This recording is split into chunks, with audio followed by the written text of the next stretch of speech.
Yeah, you will always be the hero and the villain at the same time. Oh my gosh, that's like the spiritual version of I'm gonna stir some shit up today. So, goddesses, this is your reminder. It is safe to be seen. It is sacred to be seen. It is safe. It is safe to take up space. It's more than safe. It's sacred.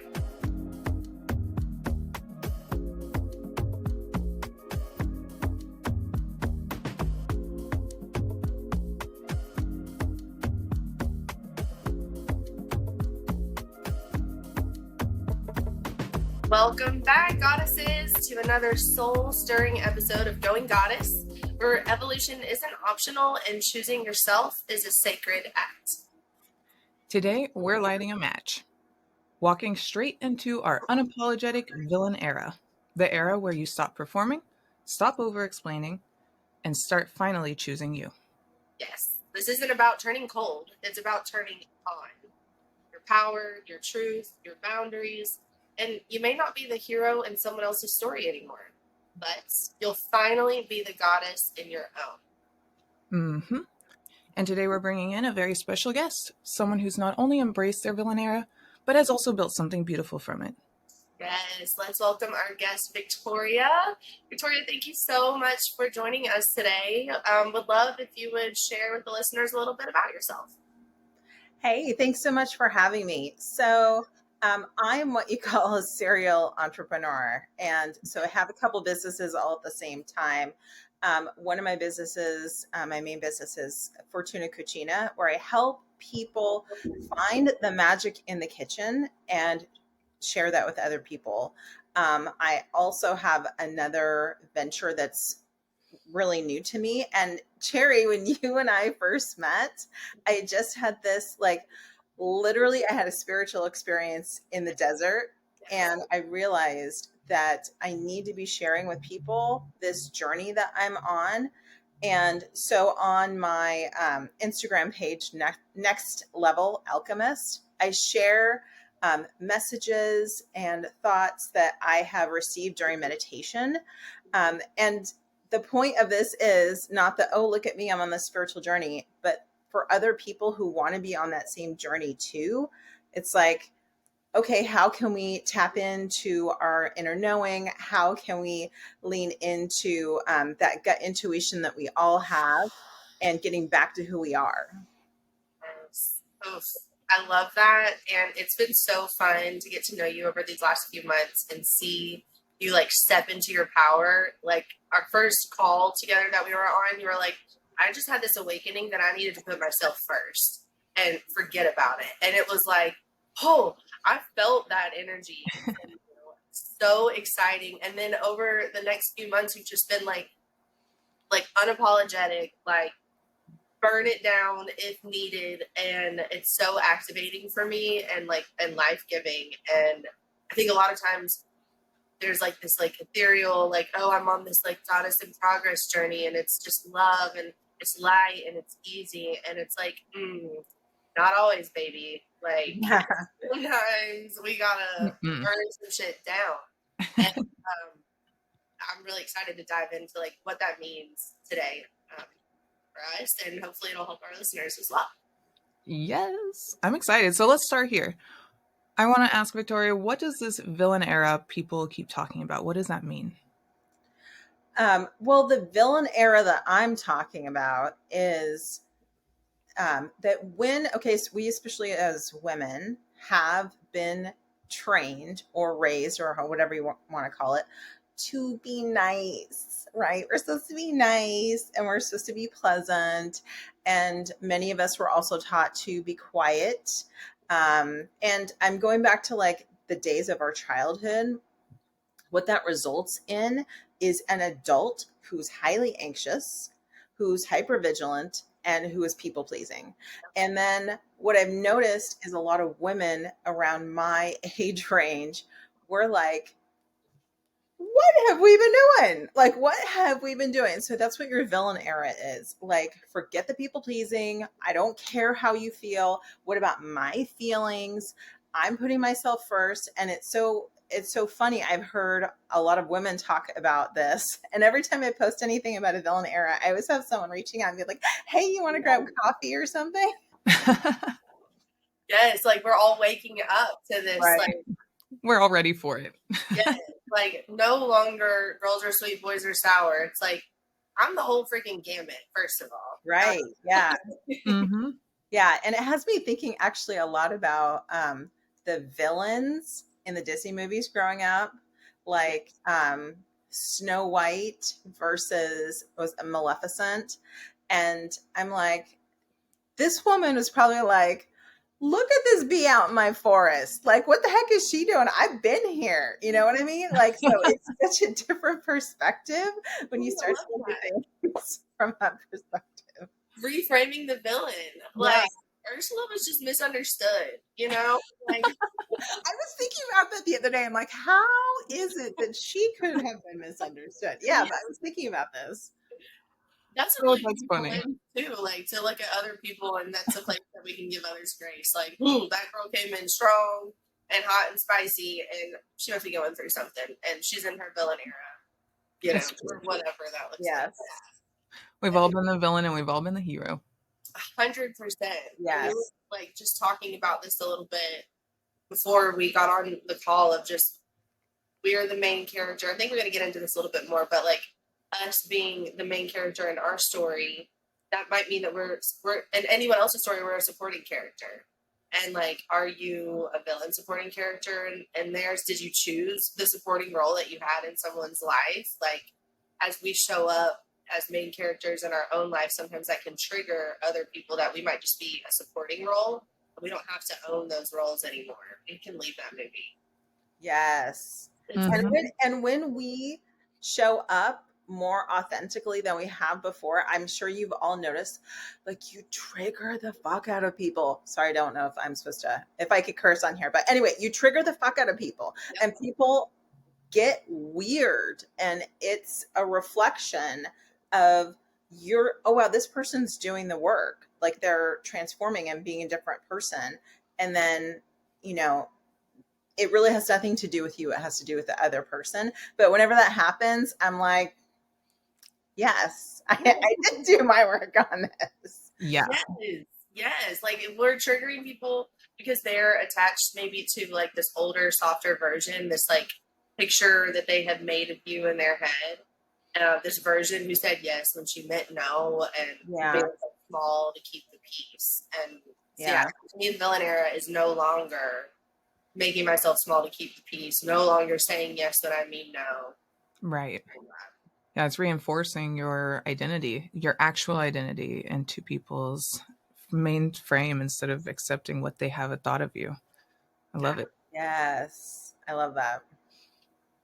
So when did you first like realize, I know that you had this awakening, but when did you like first realize you were stepping into this kind of like villain era, this unapologeticness? Like what I feel like maybe that awakening sparked it, but was it like, oh, and now everything's changing for me, or was there a moment? Um, so like this past year's been a little challenging for me to say the least. So my dad has stage 4 prostate cancer. He lives in California. My brother lives in California. I live here. And I have never with my family like worked together with them to Mm, help in achieving a certain goal. And what's so interesting about that is I feel like we get placed into roles. And this is even a super healthy family, which I don't claim to have one, but at least not with my extended family. But we get placed into roles a lot of times. And like my role is I get shit done. mm, I'm like efficient. I've always been the person who like ends up getting a ton of work, like when they worked a 9 to 5, because I'm so good at my job. yeah. Right. So, and then I just over the past year, I was like, this isn't doing me anything. This isn't serving me, and I'm not happy. And so who cares? And my experience driving through the desert, I got it wasn't just a download. I had like a whole conversation with God for like 8 hours. Mm. Like my husband had fallen asleep. That was a whole long story. And my son was asleep. And I am alone in the car with nothing but my thoughts. And I'm trapped there. And it's like God was telling me, you're not supposed to be this person. And like showing me how my life could be different. And of course, like all the things that go along with that, I'm like, okay, but what about this? But what about this? And just this the entire day, just getting so much insight on my life and realizing that like, yeah, I can make excuses and be like, oh, because of my upbringing, I'm really, I'm kind or whatever. But like the actual fact is we can take responsibility for our own lives. And if I don't want to be this person anymore, I have to be the one to change it. Mm. Mm-hmm. Yep. That's Only, powerful. only you can do that. Yeah. Yeah. So for Luna, did you have like a time that you're like, "Ooh, I'm in my villain era"? Like, was there something that sparked for you? Um, I think, yeah, once I started um kind of coming into myself and like starting to love myself and getting that feedback where people were surprised by me, or they would give me like off glances, or they would make random comments to me, and I would start to realize that it was less about me and about me asserting who my identity was to them and them not liking it. And once I realized that, it was pretty painful for the first couple of months, and because that's whenever I was changing my looks, everything about me, and Mm. so I was completely unsure of myself. But once I started to recognize that, like, it's because I'm owning myself and not bowing down to what they're expecting out of me, I started to realize that, like, okay, I can just say what I want to say, and it doesn't matter what they have to say about it. Yeah, I love that.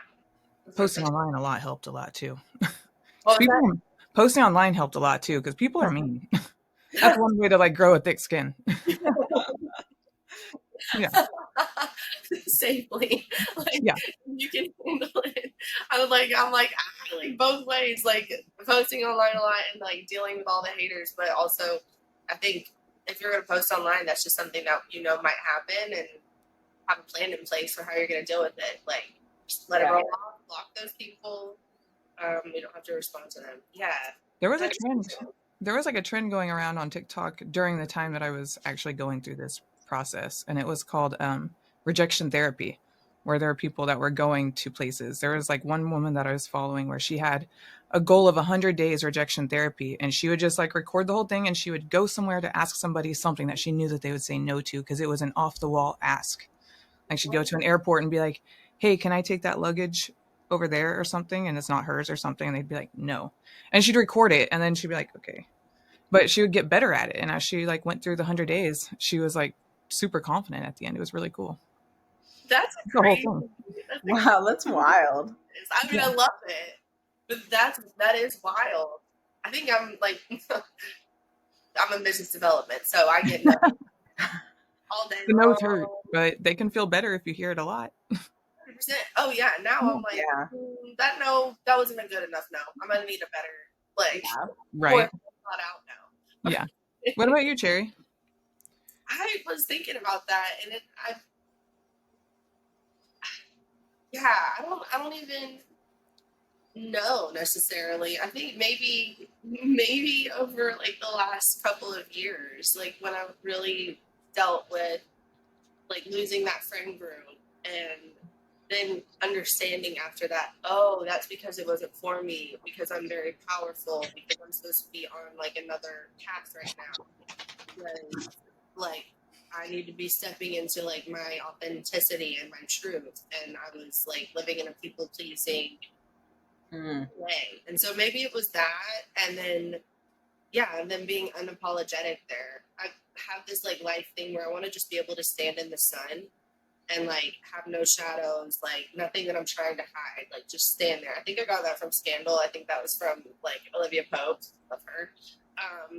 But being able to do that meant that it required me to be okay with all of the pieces of me. Like if I'm pissed about something, I'm freaking pissed about it, and that's okay. And I'm not gonna like live there. I think it, yeah. I think just something. There's a piece of me that is always in that era. Every time I just been standing unapologetically in and on my truth. Yeah, Good.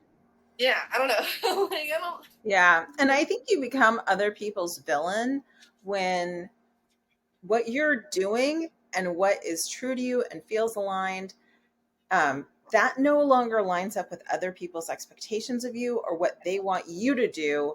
Then, oh, she's just crazy or whatever, or like whatever this they call you. I think that's where the villain comes in too. Yeah. Mhm. Yeah, absolutely. About that. Like we're kind of always going to be in that era as long as we're growing because there's always going to be people in our lives that are like not understanding what that is. Yeah. So why not Yeah. absolutely embrace that now Yeah. and Yeah. get used to that now? Yeah. Yeah. Yeah, you will always be the hero and the villain at the same time. Like there's Yeah. no getting That's around it. interesting. Okay. Yeah, I like that. That's true. And you always will be, even whenever you are people pleasing. Before anyone steps into their villain era, they think that they might be the hero in all scenarios, but you're still a villain in other people's stories without realizing it. So you're always one or the other. Why not own your story in the meantime? Yeah. Yes. I love that. And sometimes, some days we might wake up like extra spicy. I'm like, ooh, Yeah. big villain True. energy today. I'm going to trigger a lot of low vibrational people today. I'm going to put on my high heels and my red lipstick. Like, I'm gonna trigger a bunch of people to, oh my god, that needs to be on like a t-shirt or something. like Okay, wait. Let me write that down. Let me write Get in, bitches. We're going goddess. Headed yes, to Oh my trigger some low vibrations. man, there's some dormant souls gonna be gosh. woken up because of our presence. Like, oh man, Oh my gosh, that's like the spiritual version of I'm gonna stir some shit up today. Yeah. put it on like my sparkly ass armor, not the vulnerability armor, just the stuff that like protects me from like the bad energies. Yeah. The sequiny kind. The Why kind that did you shines with the back. disco ball hat too? You're like, Yes. Yeah. We reflect the negativity back. yes, exactly. Mm, I love that. So it sounds like, I mean, you, Victoria, like you do so much for everyone. So no wonder that you were given the role of like she gets shit done. Um, so like, was that your good girl, like people pleaser chapter? Like, what did it look like before that shift? Well, let me tell you this. When I finished high school, I had a conversation with my mom and I said, I think I want to go to school in Paris and be a pastry chef. And my my dad and my mom, I don't want to say that she really did, but it was primarily my dad who was like, no, you're not going to do that because A, B, C, and D, you'll never make it. I'll never support you in this. Da, da, da, da, da. I end up getting a master's degree in finance. And I worked in finance for over 20 years. And actually, I'm really good at it. Like the analysis part, I'm really good at it. And I can tell people, like, I know that we've talked about this a lot in Sally's group, is like, when a lot of times when people are having issues looking at their business financials, it looks scary, but I don't know. I think it's fun and all of that. So I feel like for a long time, like I lived this life, like I was Batman or something. Like on the outside, I had this one life. And on the inside, that's when I was really um, stepping into my truth in terms of like my own spirituality. Like I was raised very strict Catholic. And then it's like, okay, well, that's cool, but there's some other stuff I want to explore too.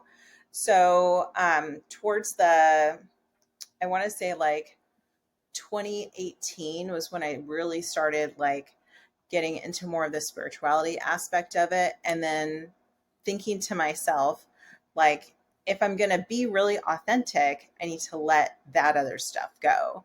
And so it was funny. So I was working as a financial advisor for like a minute and a half because I like to sleep at night. So I found that job didn't work for me.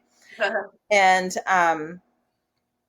I was like, okay, well, I'm going to do consulting. And it's interesting how the universe works for you because when you're not supposed to do something, the doors close, close, close, close, close. And that's what happened is I decided to start my own financial consulting business, and people who wanted me to consult before then, and I couldn't because I was contracted with a broker, those doors closed. And I was like, okay, what's happening? So um, I really feel like all of it's been like a path to show me what I should be doing with my life. And when you're in that mindset of like, okay, what's my right path? It doesn't always make sense. And sometimes we do things for a season because you're supposed to learn something. But I really feel like now I can say that I follow my intuition, and because otherwise it's going to come back to bite me in the butt, right? So I follow my intuition, and I'm really in the place where it's like, how can I, I talk to myself every day, how can I make money that's aligned with what my purpose is, with what I should be doing here on this earth, and being of service to people? Because I especially feel like now, um, and people in the spiritual community talk about this, that like there's a lot of shit happening all at the same time. Like you could go to the grocery store and you feel it, like what's happening with people. And so I feel like it's important to be able to lean on your intuition to tell you these things. Like, and we have, and I feel like that's something else that's been repressed for a long time. Like we have an inner knowing that like people have been like, oh, but this looks good on paper, I should do that. Like the thing that looks good on paper is always a horrible idea. Almost So every time, yeah. yeah, exactly. When I was a financial advisor, so most of my clients were either women who were divorced or going through divorce. And every one of those women told me, I knew I shouldn't have married him. I knew it. I knew it deep down in my soul. I shouldn't have married him. I knew it was wrong. I did it anyway. I thought the wedding was too expensive to call off and blah, blah, blah, blah, blah, or Mm. whatever their deal was. Ouch. So it's always, yeah. So it was like such a lesson for me on like following your wisdom, because like they already knew. That's a good way that's a good moment of like reflection. It's really cool to see that you had that moment of reflection whenever all of the doors closed. Sometimes it just feels like, okay, this is just not the right time. But like to take that moment and look at it from a higher perspective and be like, okay, this was not the right move for me, and the universe is saying that. And now you've learned from it and learned how to listen to that moment. It's really powerful. Yeah, I mean, and I say this like, it's also easy because we're human and like we need to like pay the electric bill and stuff like that. But yeah, so it's not easy to do, but I think it's really important if we're going to evolve and be our best self and be that highest version of you. Um, like you have to follow your inner knowing. Agreed. Oh, yes. Yeah. There's like, it is impossible to up level your energy and into your highest best self if you don't know yourself, if you don't have a connection to your inner knowing and to your intuition. So like Yes. all these energy practices, it's to get you closer and more integrated and aligned with that inner knowing. Because like you said, Victoria, that's what guides your life. Like, Yeah. Yeah, exactly. It's like the ideal is to find something that aligns with your purpose and matches the books. Yes. and I think it's out there. I think it's possible. It's rare, and it takes all of these things, like knowing your purpose, listening to your inner knowing, surrounding yourself with people on the same, like with the same mission that like want to grow and spread love and light, and then Right. come to us. And like Yeah. monetarily, that's the best way to make money is aligning with your purpose. That's where true abundance comes to you easily. Mm-hmm. Yeah, Maybe. and don't get me wrong, I'm not judging people that have a 9 to 5, 100%. Like everybody has to do what they got to do, but I also think that that's not for everyone. I am a horrible employee, and I really, because I'm always like, why are we doing that? Hey, that's good. It's a good question because you want Exactly. to They like don't appreciate that. They don't appreciate that. no. So yeah, I think that like there's a balance too that many times we're in between it where it's like, oh, my soul just wants me to paint all day or whatever the thing is, but then it's like, oh, I have to feed my cat today or whatever the thing. Yeah. Mm-hmm. And I think that we can bring our so like my purpose is to embody joy, connection, and inspiration for others to align with their purpose. And I can bring that into my 9 to 5. Business development in the tech industry. But part of my purpose is connection. And so Mm, and that's my job at work is to connect people to our solutions, connect with people that are dealing with problems that I might be able to help guide them to solving. And so once I was able to reframe my 9 to 5, it's like I know I should just get paid for existing, but okay. So like whatever. Societal constructs, I'll do something. But no, I want to work and be of service. But once I was able to like reframe like this 9 to 5 sales job that sounds like so like not like purpose driven or aligned and be like, how can I bring that to this right now? And like everything changed. The opportunities, the way I felt about my job, the meaning I was mm, able to actually get, the money coming in. And so, listeners, if you have a 9 to 5, of course, we want you to be doing what you love. So I hope that you love the 9 to 5 or something. But even if you don't, how can you reframe even your day to day tasks to align with your purpose and align with your mission? Because that alignment is what brings in other opportunities and might get you out of that job. yeah. Yeah. And and I really think that sometimes we're in a space, whether it be a a job or in a particular location, like let's say you're renting an apartment somewhere, like whatever the situation, sometimes we need to pay attention because there's a lesson there. Like sometimes you worked for that horrible boss because your lesson is like maybe you need to check the people you're around and not be around like low Mm-hmm. vibe people. You know what I mean? Like it's not, it's for everybody to determine what that lesson is for them. I think that sometimes we gloss over that too, because hey, I've been in this space where I'm like, why does this keep happening?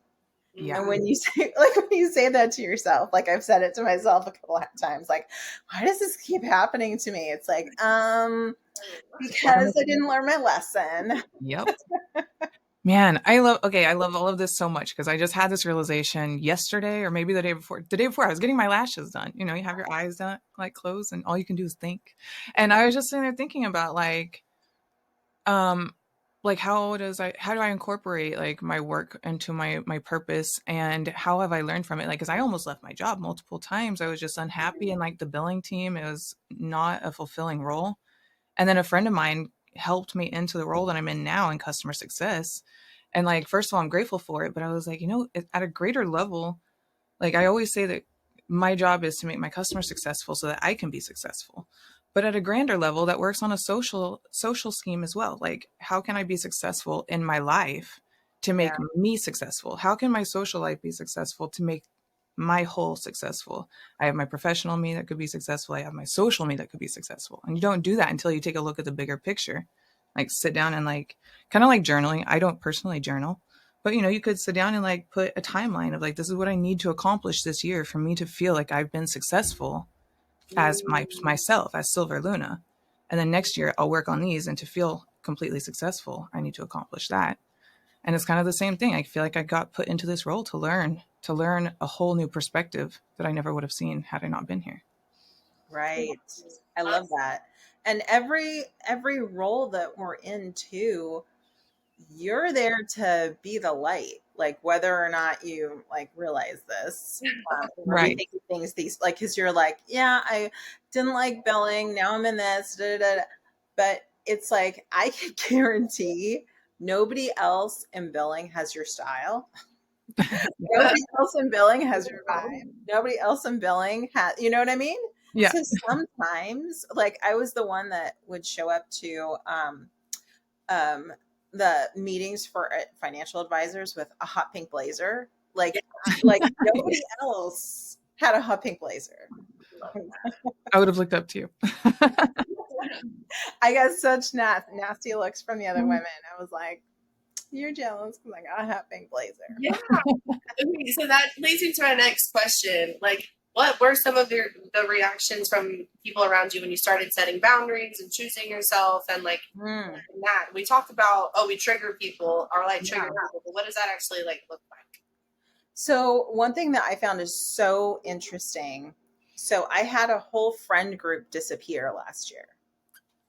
And like they just all filtered out. And I had a knowing that like this was for my highest good. And so I mean, it hurts. It's like, oh, I know they want to play with me.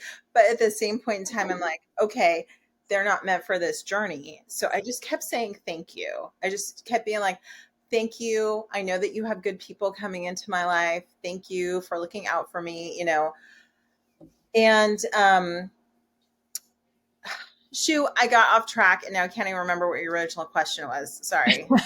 Like, No, that's good. And also like I hear you on that, like on the losing a friend thing happened to me as well. We shared about it on this podcast. I think it's kind of like a big sign of like up leveling Mhm. and being on the journey for sure. But the question was, what were some of the reactions that you got from people when you oh, started setting those boundaries? so the interesting thing was all those people who had filtered out when I when I was really in it and really like I want to say I feel this way. I know that it wasn't this way, but I felt like one of our mutual friends was my only friend.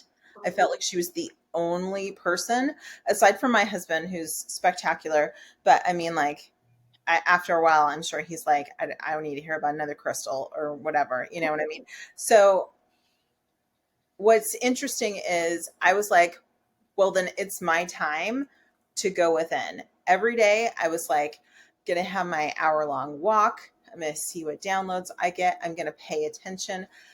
And interestingly enough, those people filtered back and wanted to, oh, we should get together.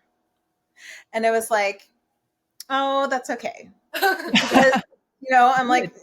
no. Anyway, so I feel like people pick up on it right away. And one of the most interesting things was I was doing a little challenge for myself on Instagram, no complaining for a week. And what I found was the complaining wasn't about, just wasn't complaining. There was something behind it. Essentially, I found that I wasn't speaking up for myself. And that's why I would complain. Because after fact, I was like, I should have done this or that, still ruminating on it. But what's interesting is when I started this no complaining challenge for myself, I had all sorts of people who had not talked to me in quite some time reach out to me. Like my phone that first day, ding, ding, ding, ding. So that's the most interesting thing that I think is like when you consciously are like, I'm going to build my boundaries because I want like this parameter of people to show up in my life. Expect other people to feel it. And they're going to be like, hey, what's going on over there? So that was the most interesting thing to me. That is so interesting. And that they like came back in because I haven't dealt with that part. That is Yeah. I crazy. was You were like, like, thank you for being here. yeah. You can go now. It was like you were tested right off the bat. Like, okay, I'm not going to 100%. complain. So, Yes. so out of curiosity, does it give you guilt whenever, like, especially during no complaining during that moment where you had to reply back and, whenever you have to respond, did you have to give any negative answers and did it give you any guilt? Did you have to like stand any boundaries? Yeah. Oh yeah. So I mean, guilt, girl. I come from an Italian family who's Catholic. Okay, like you can talk to me all day about guilt. Like I've swam around in guilt for decades. So Yeah. um, so what was really interesting was when I did this no complaining experiment, I thought to myself, whatever I say to this person, um, before getting into conversations, whatever I say to them, I can't complain about it after. So my words need to be intentional and I need to say exactly what I want to say. And what was interesting about that, I had this I had a deep conversation with my doctor about a couple things, and I was not nice. I mean, that wasn't my goal. I had to say, A, B, C, and D. And afterwards, she was like, I'm so grateful that you said this. Mm. So I think for me, the boundary thing is so interesting because you know, it's not just like me building a wall, protecting myself from these people. It's like sometimes your boundary is you have to speak up, or sometimes your boundary is physically leaving a space. It's different for different situations, but um, that was one of the most interesting observations. Is like it has to start with me, and what am I intentional about? Like, what is the vibe I want to put out, and what, like, very specific about the words. Yeah, absolutely. And like for this whole like villain era, the like catalyst is that you align with highest self and Yes. align with radical self truth. And so like as long as we're like holding on to that core, then it's kind of like, oh, that thing I said that like made you feel uncomfortable, it was my truth. Sorry. Exactly. Yeah. Yep. Sorry, not sorry. Yeah, Sorry, I like, don't. And what was interesting was like the conversation about my doc with my doctor and other conversations that week. I felt zero guilt yeah. Good. because I was so intentional.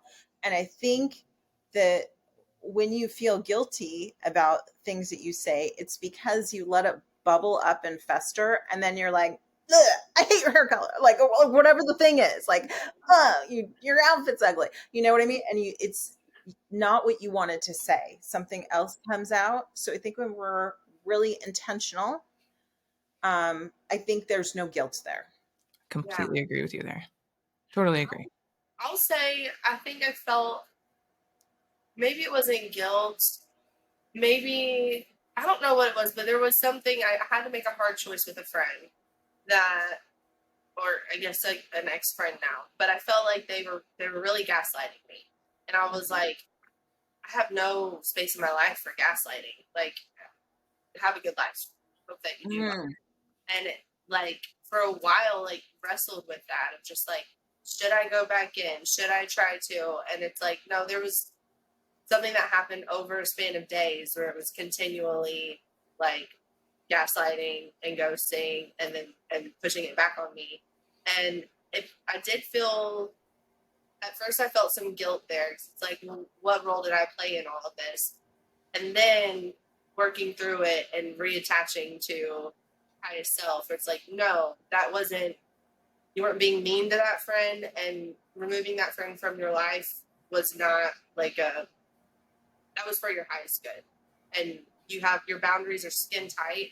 Like you don't have any room for that right now, as you're, growing and learning and all these things. And so then, yeah, that I was able to reframe. It wasn't guilt any longer. But at first, sometimes until we can really understand. 100%. Mm-hmm. And I think too that in childhood, I think we're trained to behave a certain way. Like that's like I, my personal belief is that's how we survived. Is we did what other people did. We paid attention to what the situation was, and that when you start to put up boundaries and maybe you're not doing the things that you were trained to do, of course you're going to get guilt because your brain, which is your human brain is like, wait a minute, we were supposed to be doing this other thing. And so I think that that plays a role too, is just we're not used to doing it. And I think that's why when you get in the habit of setting boundaries and speaking up for yourself and like physically doing all the things that come with boundaries, you don't feel guilty. Mm-hmm. I agree. That made me think of something else too about how a lot of times growing up, I used my inner knowing to see, like you said, check out the room. What does everyone need in this space? Not what Yes. do I need? What does my Yeah. self show up as in this space? But what does everyone else need? And I'm going to adapt and people please and Yes. massage the situation so that everyone's okay. Hmm. And Hypervigilance. That's what that is. yes, you're Yep. man. So, what does living in your unapologetic era feel like on a regular day for you Um, I think um, a couple things. One, always asking my higher self, like, what is she wearing today? What is she doing today? If my higher self, what would she say to me today? And that's a huge part of some days, because some days we wake up and we just don't want to do anything. I mean, now?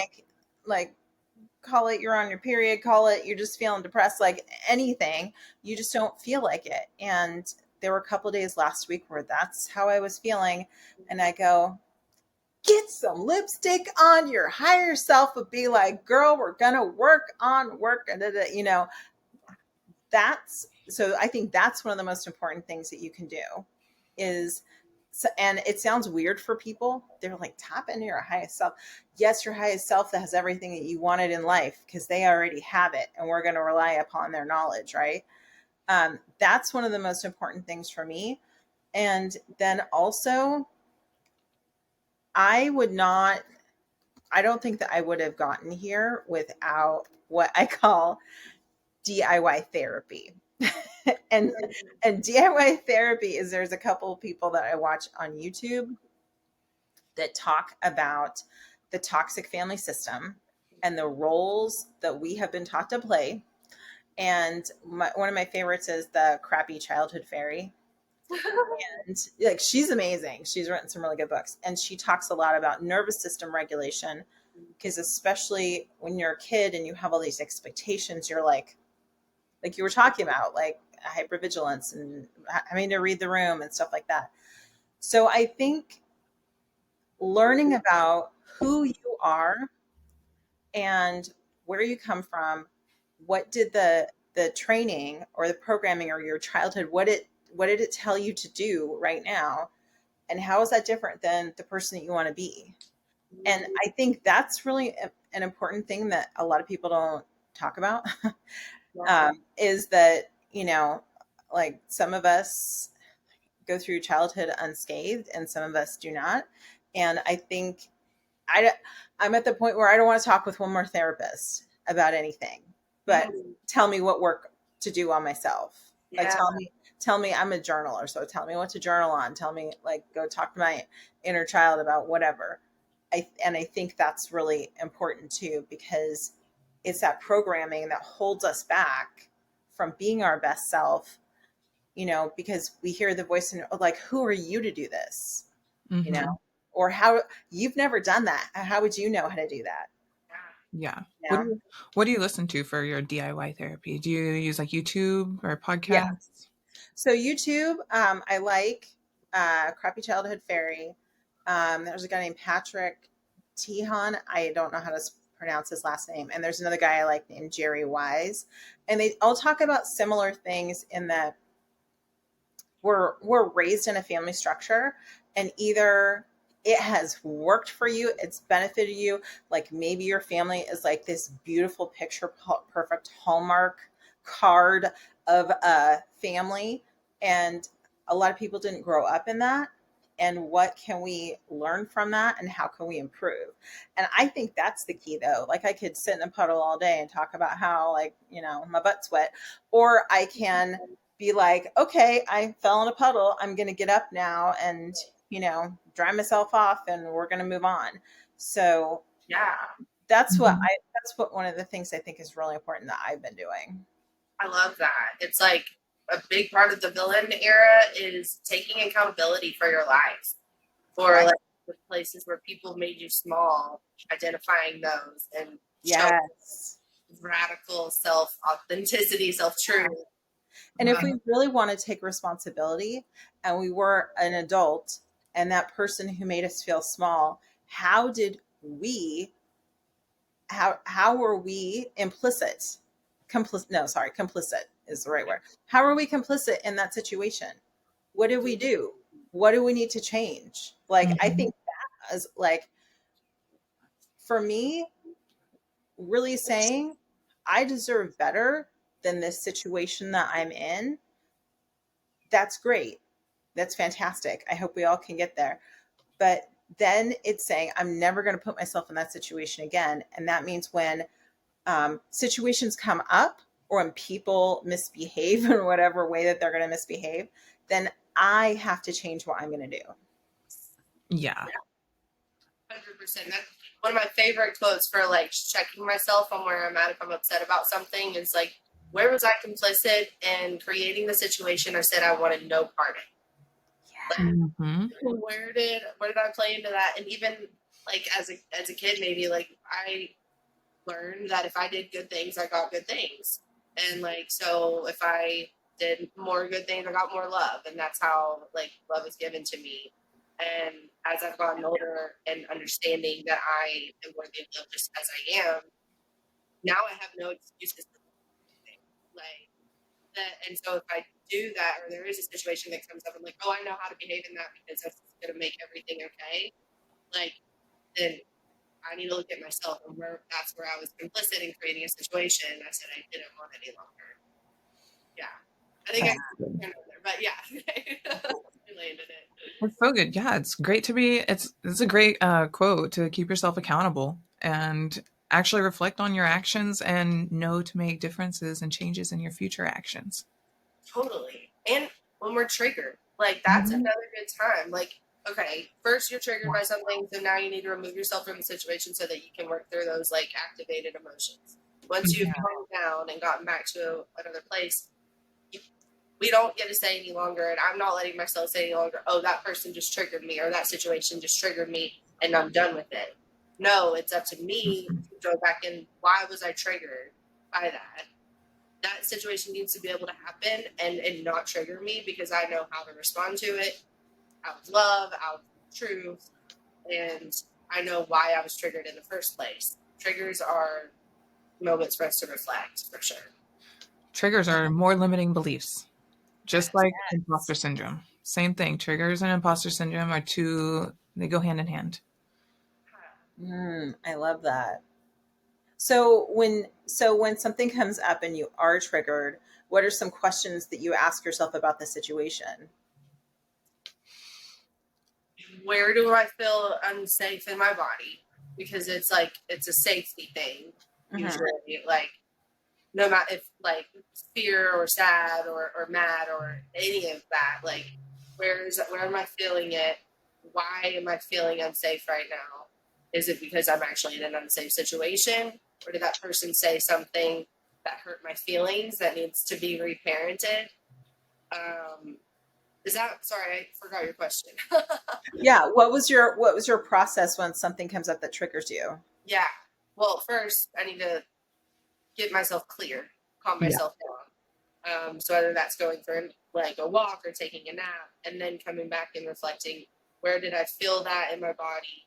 Why did I feel that? And what is that telling me about a limiting belief that I have, or a wound that, or something that I need to reparent for myself? Hmm. I love that. What do you, out of curiosity, what do you consider a trigger? If we were to, because I know that trigger can be a wide range of things in the social media day and age. For me, a trigger would be whenever it physically makes me anxious and I can feel my whole body tense up and I can't reply back. That's when I know I'm triggered by something. What would you consider a trigger to be? Both of you, I'm curious. For me, something that's super activating that like yeah, that I can feel in my body, like my shoulders go up, or like I start like feeling this like tension in my head, or if there's just like a quick like what, like, and I it's a what, and then my brain is trying to like make sense of something, and then it kind of like overloads and shuts down a little bit. Like if I can't make sense of the Mhm. situation, Okay. that can be Yeah. pretty triggering. Yeah. or someone said something mean or something. Yeah, it's like I guess anything that's going to like elevate, because I'm a pretty chill person. I mean, a lot of times I get elevated, like excited about things, and I just ride that wave. But like for anger or sadness or anything like that, it can be pretty even kill. And when I'm feeling like I'm not at that even kill space, is when I need to like reflect. Yeah. Good answer. What about you, Victoria? I have never thought about this question before, but I haven't thought about this before, but really thinking about it, like when you're triggered, it's something you feel in your body, at least for me. And yeah, I think that your process, Cherry, of asking like where do I feel it? Like what am I feeling? I don't know if you guys have read the book The Body Keeps a Score. It's on my list. Yeah, it and you don't need to read it like chronologically. You can also look up different parts of the body and it'll tell you different meanings. So you can also use it like as a reference guide, which is how I used it for a long time. And then I just recently started reading it over again. But it kind of reminds me of that. Yeah, because I'm thinking about it. It's like I feel like sometimes I'll just literally freeze and I'll be like, like what is happening here? Um, but also the trigger is also causing something. I don't want to say causing, but it's also my body's reacting to it in a certain way. So maybe I feel sick to my stomach or feel disappointed or like whatever the thing. So I just think it's so interesting, like when we start to learn more about ourselves, that it's like sometimes we feel like things are a certain way and we can't change it.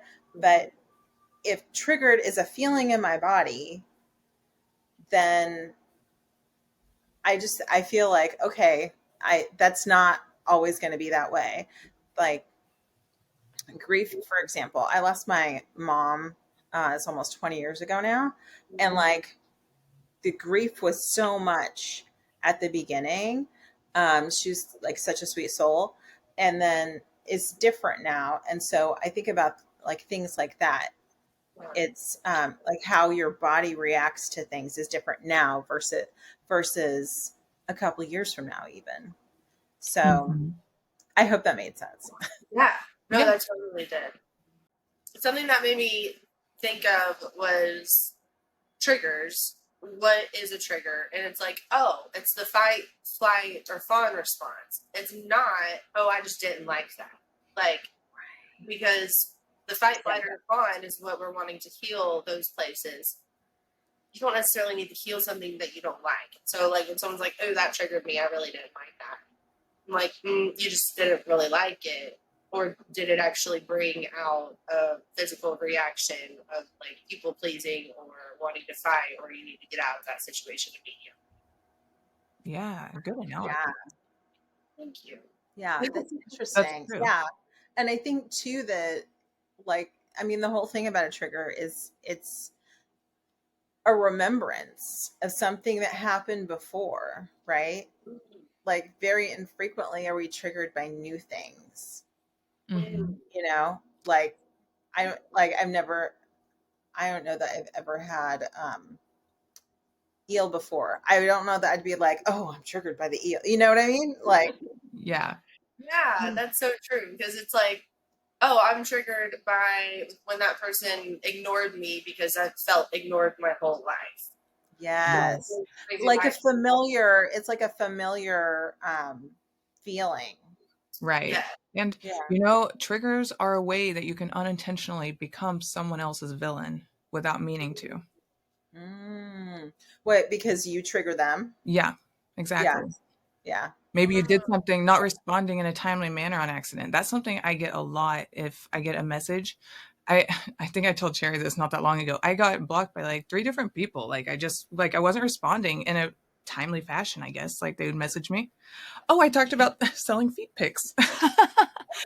That's what it was. I was selling feet pics and this guy messaged me at like 7 a.m. and I didn't message him back until the afternoon. And by the time I had opened it, he'd already blocked me. And I was like, what? But that was totally like a sidebar. To all to say, I have had other situations that like where you don't respond and then somebody will get upset by it because you didn't give them that time, and then they'll unfriend you or block you, and then you'll go back to reply and be like, oh, I'm sorry, I don't know why they blocked me. And maybe it's because I triggered something for not being responsive. They've felt that in the past where they weren't wanted by somebody that they really wanted their attention. Yeah. Yeah. Unintentional. Interesting. And like, I want to just call this out because like, not responding right away is not ghosting. Ghosting is when you have reached out maybe on multiple platforms or multiple times and someone is not responding to you. But yeah, I'm not good about immediately texting back either. And I think I want to like just remove that like expectation from my life and for everyone. For If I need you, I will blow your phone up. Like, yeah, like that's it. I don't hmm know. But I guess Well, that is kind of an expectation to set with your friends. yes. They just blocked you. Yeah. Yeah. I also think that that's such a thing of our current time is that we have these devices with us all. I was like, oh, I got a text. Devices with us all the time. And so there's an expectation for a lot of people that you need to get back with me right away. So hmm that's what I think is so interesting is like I don't know if before cell phones, like if you didn't call somebody back in an hour, like they'd get mad. I think that communication was just slower. So I always think it's really interesting how people react to how fast you respond to them.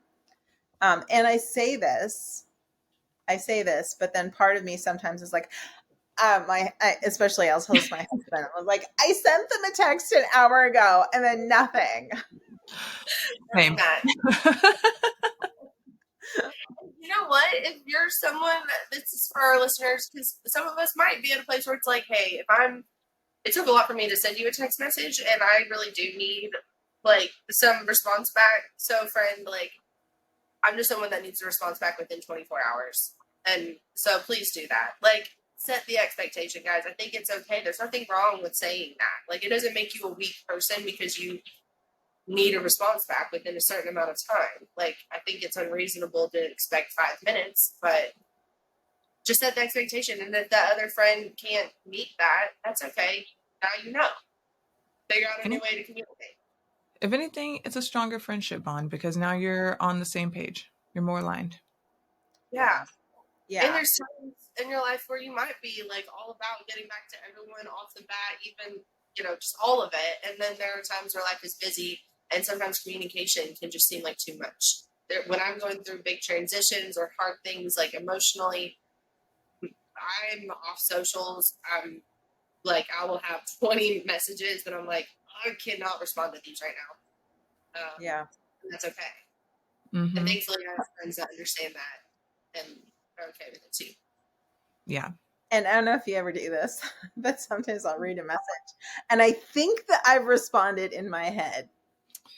And then I haven't really Yeah. because I'm like, yeah, Tuesday's great. And I put down my phone, right? And Yeah.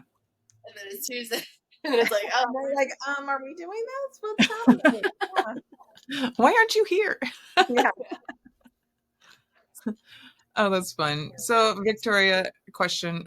Can you share a moment that you're proud of where the old version of you would have folded, but you chose you in that moment? Mm, yes. Okay. Yes. Okay. This Ooh. is a good one. So um, there's been a lot of like I said, a lot of coordination, a lot of drama and stuff with my family.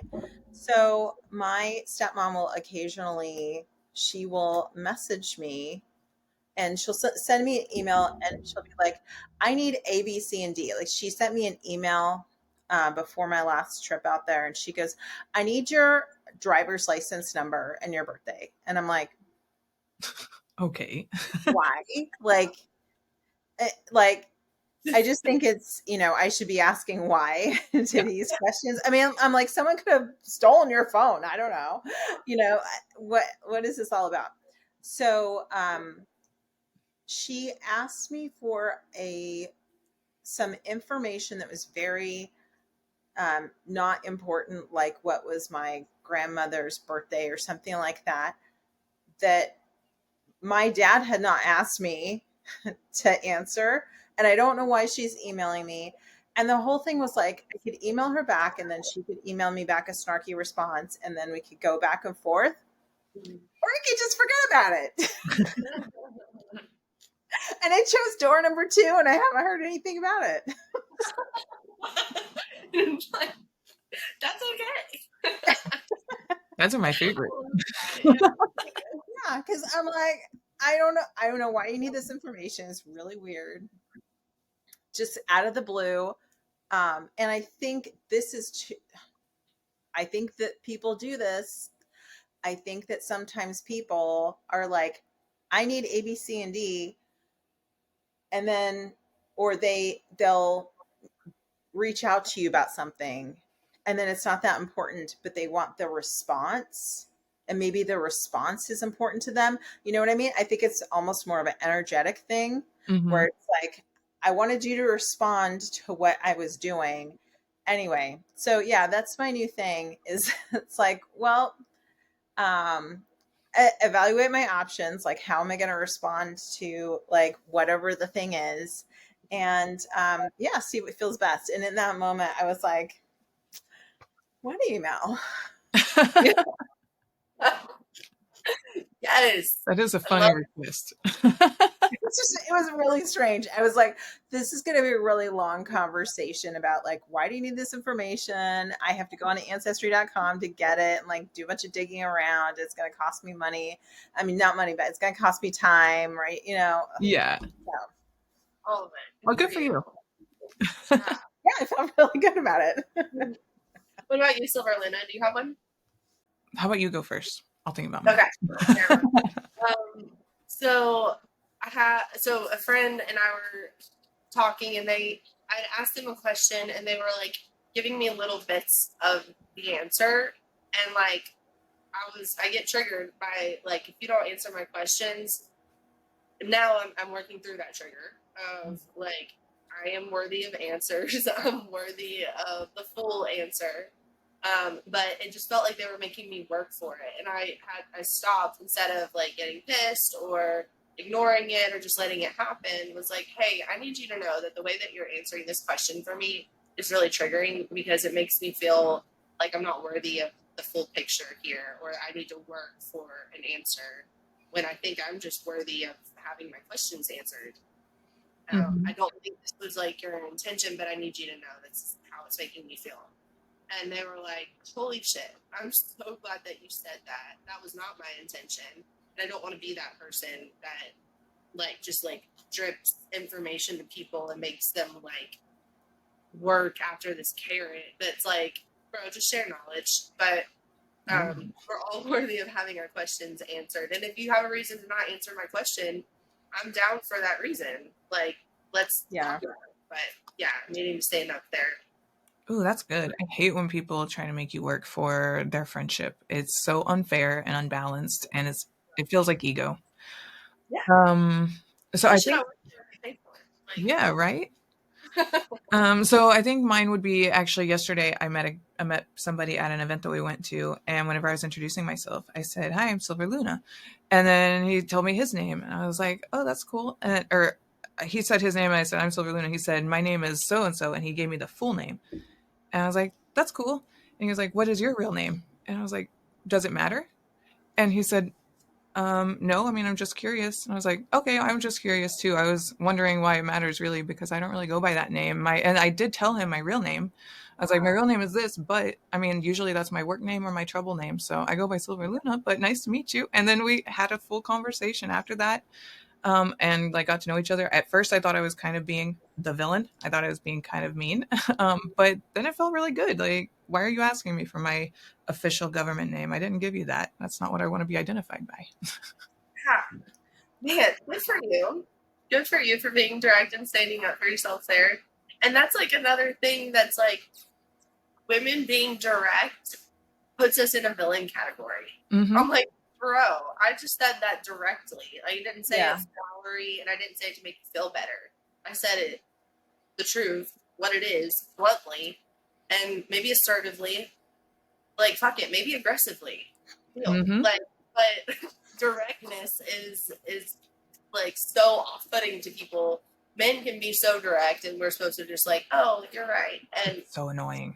I don't mean to just like overgeneralize all of it. Like it happens in men, women, non-binary, but like, yeah, directness without it being like flowery direct, because that's something that my husband and I work through. And I'm like, hey, baby, I actually just said it directly, and my voice is was kind of even killed, maybe, and that came off as like intense for you, or that I'm coming at you. But let's break this down. I wasn't. I can. You're right. You're right.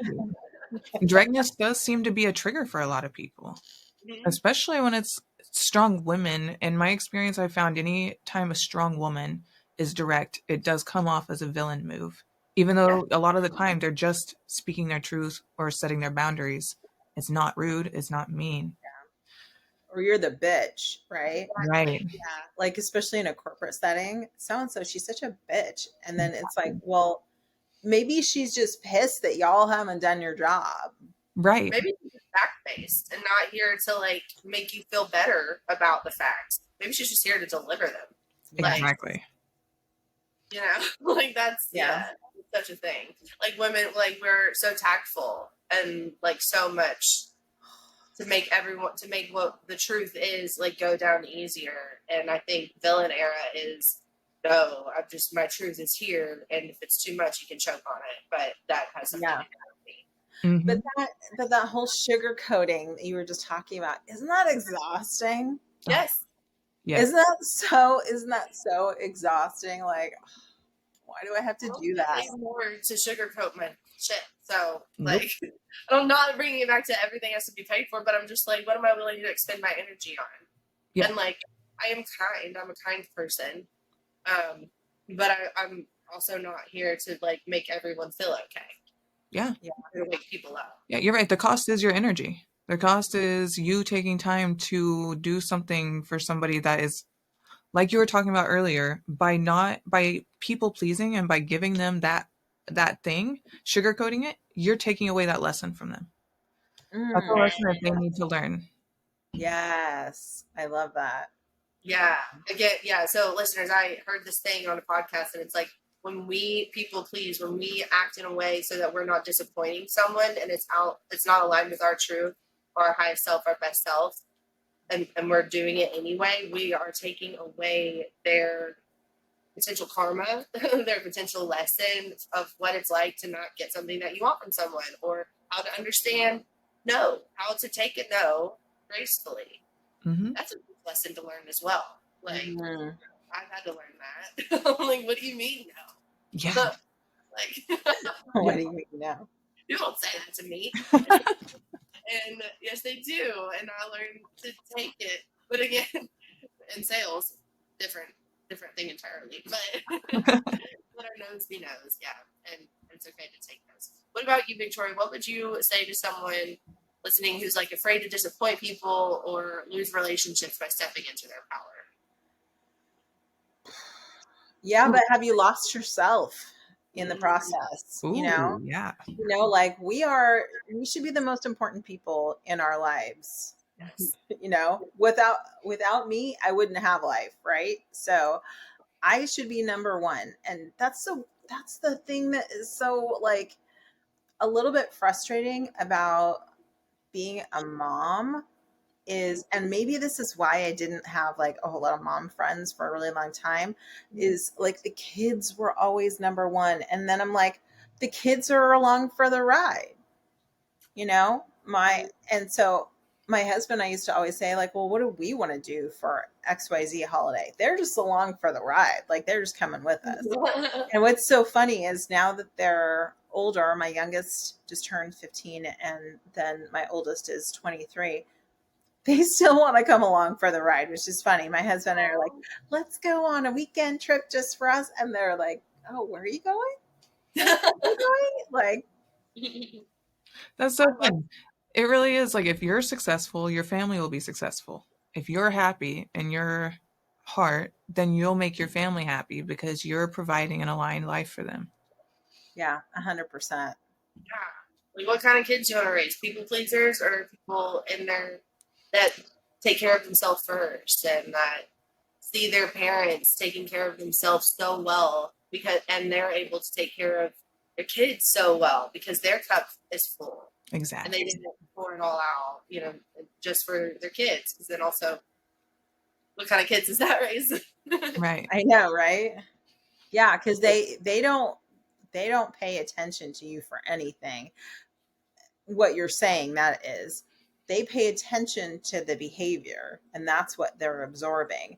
So I figured that out a long time ago. I was like, oh dang, this kid doesn't do anything I say, but he is behaving just like me. So I better put myself on check. Yeah, that's true. They're little sponges. Yeah. Silverlina, what would you say people afraid of discipline? I know we kind of brought up the people pleasing thing, but is there anything else? um, I would say that the only person you need to impress is yourself. Mm, Trying to impress others is exhausting, and Yeah. it's a fruitless endeavor. yeah, Yeah. I don't think that you ever get enough out of it either. You're saying it's a fruitless endeavor, right? So what we expect to get out of it is not like, it always ends up to be kind of wah wah, you know? Exactly, like stealth intentions. Yes. Hmm. yeah. I'm seeing this picture in my head. Like, so we have our cup that we're pouring from into someone else, and we know we're gonna get this much. It's gonna feel this good for us to please this person. But I've poured this much of myself into there, so now I'm still at a deficit here. Yeah. And And I built up in my head they were going to fill my cup, and no one can fill our cup completely. Only we can do that for ourselves. And so, no matter what, like, you're still in a deficit. Yeah. yeah, and they might not even be in a surplus. You could be doing all of this, and you're still your own main character, but you're giving them the main character spotlight, and they're still not filling their cup. They're taking yours, but they might Yeah. not be filling their cup from the same Yeah. thing. And then we put our expectation that, oh, well, I poured into you, so you're going to pour back into me as much or more so that I am refilled. Oh, you're not doing that. Now I'm mad at you. And Exactly. Yeah. try to fill your cup in the first place. Yeah. Exactly. We put that on them. We do that. And we do that to ourselves and do that to other people. So, what I'm getting from all of this is that the moment you choose yourself, someone somewhere is going to think that you're selfish. But what they're really saying in this is, I liked it better when you didn't know your worth. Yep. And they're no longer, Or I liked it better when you chose me, not you.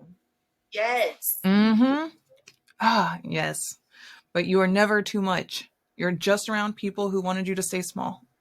Yeah. Wow. 100%. Damn. Man. So, goddesses, this is your reminder. It is safe to be seen. It is sacred to be seen. It is safe. It is safe to take up space. It's more than safe. It's sacred.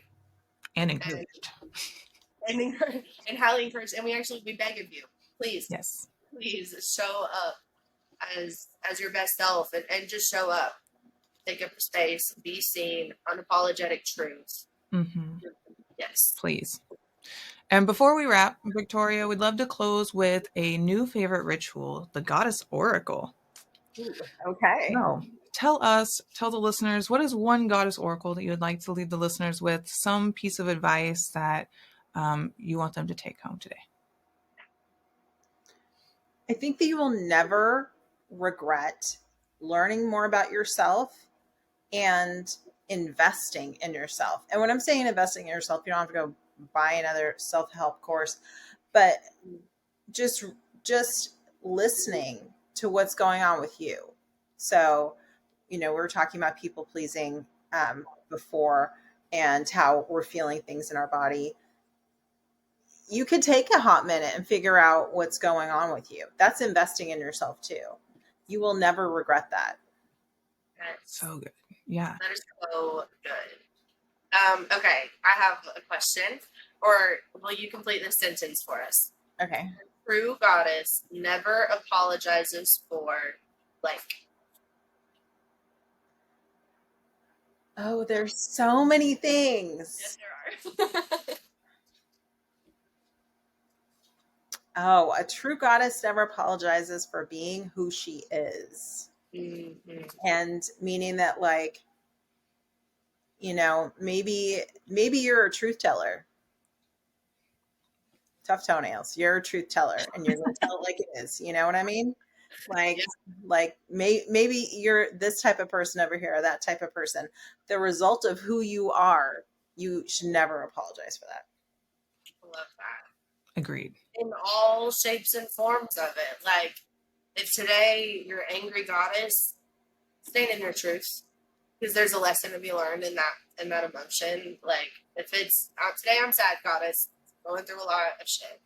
Like, don't hide that. That's true. Right. Whatever that is. Yeah, like apologize for your wrongdoings, not for your emotions. Yeah. Ooh, Yes. that goes on a mug too. Okay.